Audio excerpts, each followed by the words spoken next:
हरे कृष्णा। दंड प्रणाम। चलिए फिर चलते हैं भगवद गीता के तीसरे अध्याय के 25वें श्लोक में।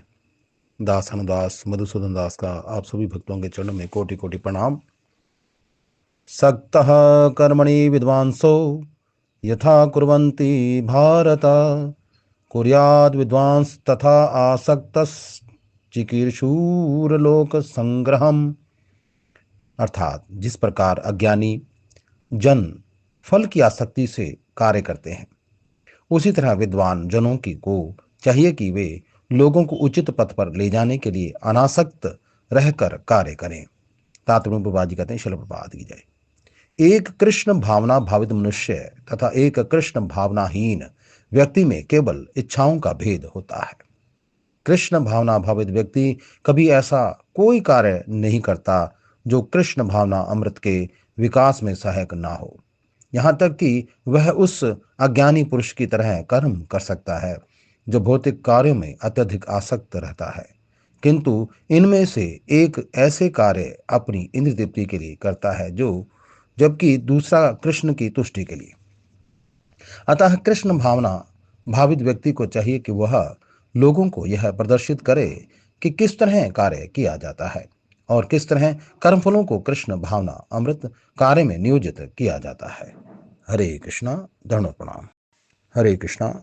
दास अनुदास मधुसूदन दास का आप सभी के चरणों में कोटि कोटि प्रणाम। श्रीमद् भगवद्गीता अध्याय 3 श्लोक संख्या 26। न बुद्धि भेदम जन्येत अज्ञानां कर्म संगिनाम जोषेद सर्वकर्माणि विद्वान युक्ता समाचरण। अर्थात विद्वान व्यक्ति को चाहिए कि वह सकाम कर्मों में आसक्त अज्ञानी पुरुषों को कर्म करने से रोके नहीं, ताकि उनके मन विचलित ना हो, अपितु भक्ति भाव से कर्म करते हुए वह उन्हें कभी सभी प्रकार के कार्यों में लगाए जिससे कृष्ण भावना अमृत का क्रमिक विकास हो। तात्मवादी कहते हैं, शिल प्रपाद की जय। वैदेश सर्वैर अहम एव वेद्यः। यह सिद्धांत संपूर्ण वैदिक अनुष्ठानों की पराकाष्ठा है। सारे अनुष्ठान, सारे यज्ञ कृत्य तथा वेदों में भौतिक कार्यों के लिए जो भी निर्देश हैं, उन सबों समेत सारी वस्तुएं कृष्ण को जानने के निमित्त है, जो हमारे जीवन के चरम लक्ष्य हैं।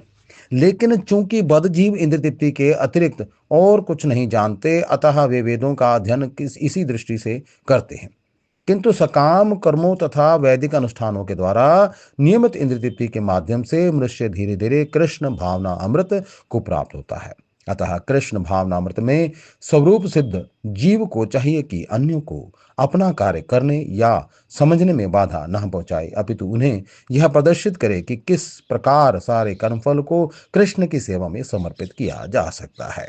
कृष्ण भावना भावित विद्वान व्यक्ति इस तरह कार्य कर सकता है कि इंद्र तृप्ति के लिए कर्म करने वाले अज्ञानी पुरुष यह सीख लें कि किस तरह कार्य करना चाहिए और आचरण करना चाहिए। यद्यपि अज्ञानी पुरुष को उसके कार्यों में छेड़ना ठीक नहीं होता, परंतु यदि वह रंच भर भी कृष्ण भावना भावित है तो वह वैदिक विधियों की परवाह न करते हुए सीधे भगवान की सेवा में लग सकता है। ऐसे भाग्यशाली व्यक्ति को वैदिक अनुष्ठान करने की आवश्यकता नहीं रहती, क्योंकि प्रत्यक्ष कृष्ण भावना अमृत के द्वारा उसे वे सारे फल प्राप्त हो जाते हैं जो उसे अपने कर्तव्यों के पालन करने से प्राप्त होते हैं। हरे कृष्णा। दंड प्रणाम।